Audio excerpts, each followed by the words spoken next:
உன சுடு வேண்டாம் விளைஞ்ச உனக்கு உங்களோட கட்சிக்காரெல்லாம் காய்ச்சலாம் ரெக்கார்ட் பண்ணி போட்டுருங்கடா கிலோ கணக்கில் நீ வந்து காவாலித்தனமா வெட்டுவியாம் கொத்துவியாம் சுடுவியாம் தூசணத்தில் கத்துவியா வந்து செய்ய நாளைக்கு அடுத்த முறை எலெக்ஷன்ல கேள் நீ நல்ல உணவு சொல்லு கையெழுத்து மனசாட்சியத்தோடு சொல்லு நீ நல்ல உணவு நாங்கள் தான் வருவோம் நீ யோசிக்காது இந்த காரை பாருங்கோ இது வந்து ரஜீவ் அன்னைக்கு வந்து அரசாங்கத்தால் வழங்கப்பட்ட கார் புது வெசல் இந்த வெசலுக்கு அட்படி சொல்லிட்டு போடுவோம் நாம்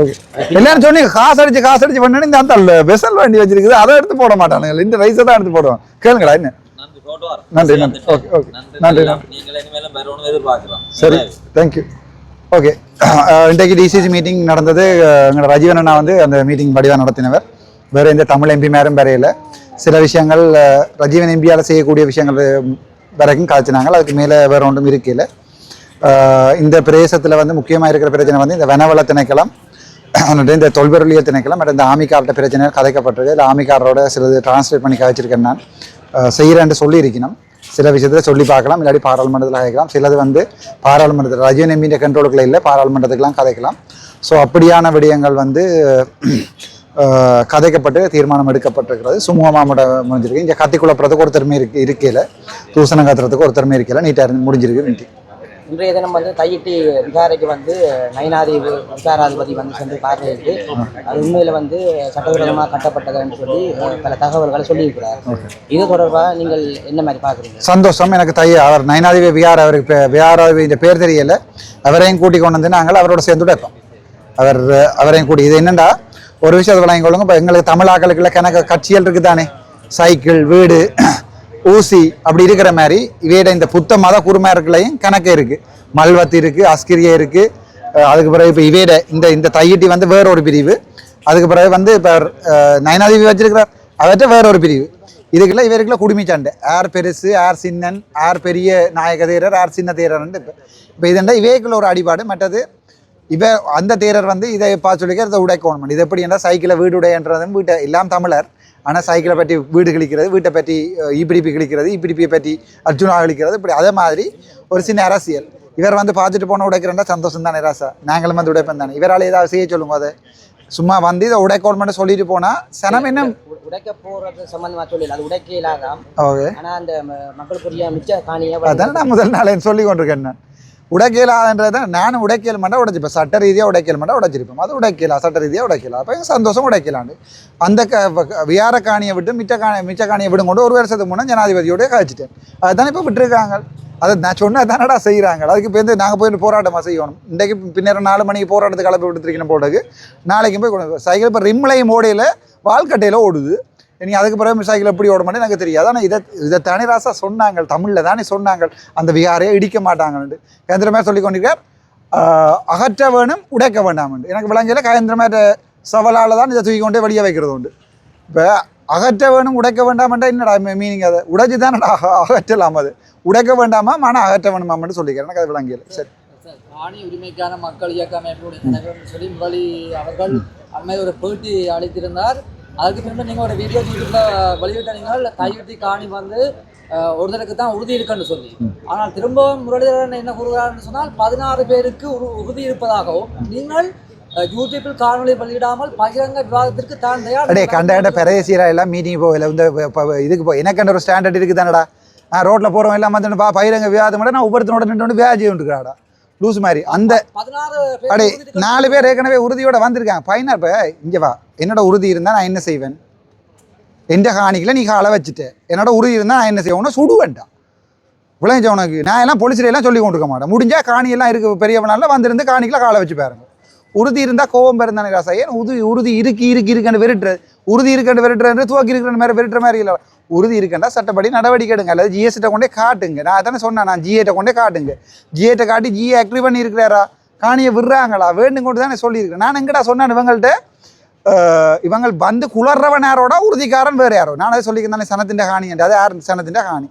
குளர்றவன் யாரோ ஆனால் குளர்றவன் சொல்கிறான் மாமாண்ட மகளுக்கு மகள்கிட்ட சித்த பார்க்கண்டு உறுதி வந்த பெண் சட்டப்படி நடவடிக்கை எடுக்கணும்டா எந்த பேரில் காணி இருக்கணும் அல்லது பவரை பெட்டோனி இருக்கணும் பவரை பெட்டோனின்னா எனக்கு என்னென்ன தமிழ் தெரியாது பவரை பெட்டோனி இல்லை இந்த பேரில் காணி இருக்கணும் உங்கள்கிட்ட பேரில் காணி இருந்தால் வாங்கணும்னு கூப்பிடுறாங்க தானேடா வரமாட்டோம்னு போட்டு இப்போ ஜிஏவோட போய் காய்ச்சி போட சொல்லிக்காங்களா இப்போ விடுற காணியை வேண்டுறமெண்டு இந்த ரஜீவனை வலிக்கிற போகிறார் வெசலில் கையெழுத்து விகாரை விடயத்தை அரசாங்கத்தை காப்பாற்றுவது அர்ஜுன ராமன் எம்பி வந்து பரவலாக பேசப்படுறது உண்மையா? அனுர அரசாங்கத்தை காப்பாற்றுறதால எனக்கு என்ன லாபம் பெறப்போகுது? என்ன லாபம் பெறப்போகுதுன்னு சொல்லு. என்ன லாபம் பெறப்போகுதுன்னு சொல்லு. எனக்கு அனுர அரசாங்கம் 189 பாராளுமன்ற உறுப்பினரோட இருக்குது. நான் இவ்வளோ பெரிய ஆள்றா நான் ஜோதிச்சு பேர். ஒரு பெரிய அரசாங்கத்தையே காப்பாற்றுறது நான் என்று சொல்கிறேன். எந்த பெரிய ஆளாக இருக்கணும் நான் ஜோதிச்சு பேர். விளைஞ்ச உனக்கு நான் அப்பன்னு சொன்னான். ப்ராக்டிக்கலாக இங்கே வாங்க போகக்கூடிய மாதிரி ப்ராக்டிக்கலாக என்ன நடக்குமோ அதை செய்ய சொல்லி சொன்னான்.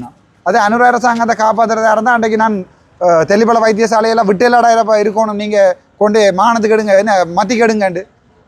அனுர அரசாங்கத்தை சப்போர்ட் பண்ணுறேன்னா தெளிப்பல வைத்தியசாலையை விட்டுலாம் எடுக்கணும். இன்றைக்குமே என்ன சொன்னான் ரஜீவன் நான், உங்களால் செய்யலாண்டா நான் மானசபை எடுத்தேன்டா நான் செய்வேன்.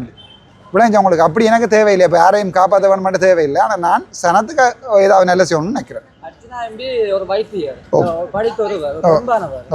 உங்களுடைய வலைதளத்தில் கீழ்த்தரமாக சில படுகவளமாக தான் எழுதுவேன். யோசிக்காத உங்களுக்கு தம்பி, நான் வைத்தியர்ன்ற எப்போண்டா மருந்து கொடுக்க சரிதானே. நான் இப்போ மருந்து கொடுத்துட்டாக்கிறேன் ரோடு வழியை.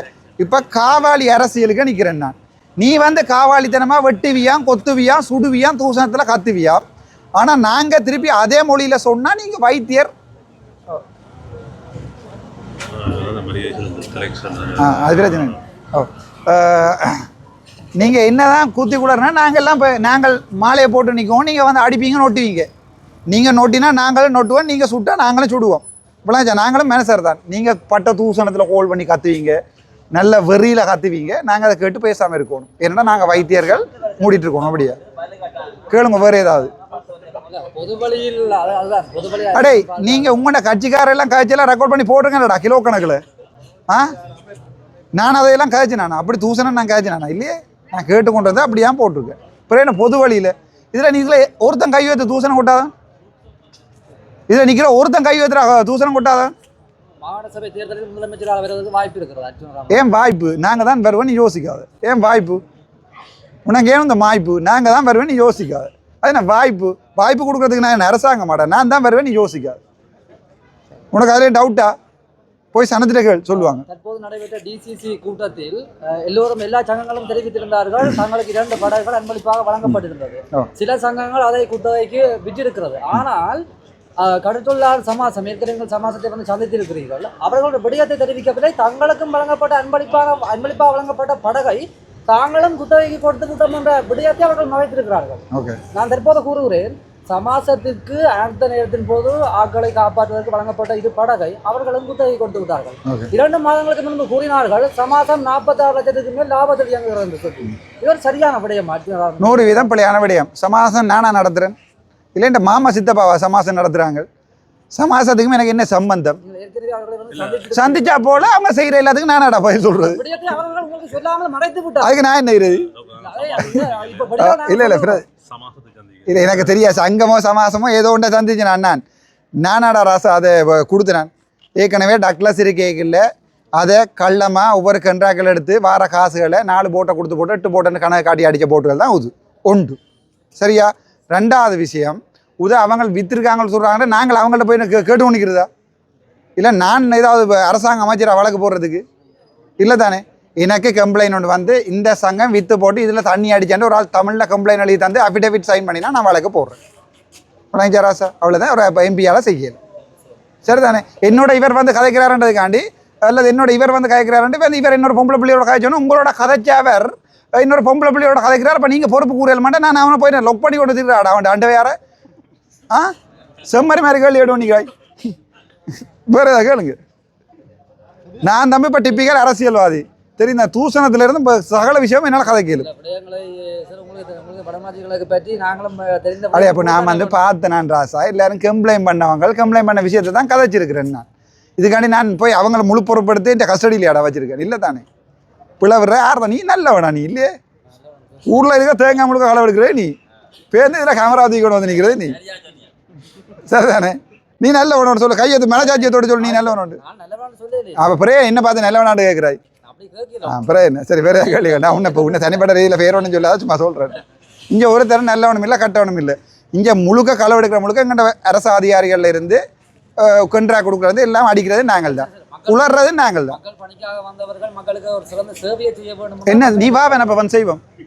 வா நடத்துவோம். வந்து செய்ய நாளைக்கு அடுத்த முறை எலெக்ஷனில் கேள் பேரை போட்டு இது எத்தனை போட்டோம் நீ செய்கிறா சார் நான் போகிறோம் வெற்றி பெற்றால் ஓகே நீ வெற்றி பெற்ற மாட்டேன் உனக்கே தெரியும் வேற என்ன ஓகே நன்றி ஓகே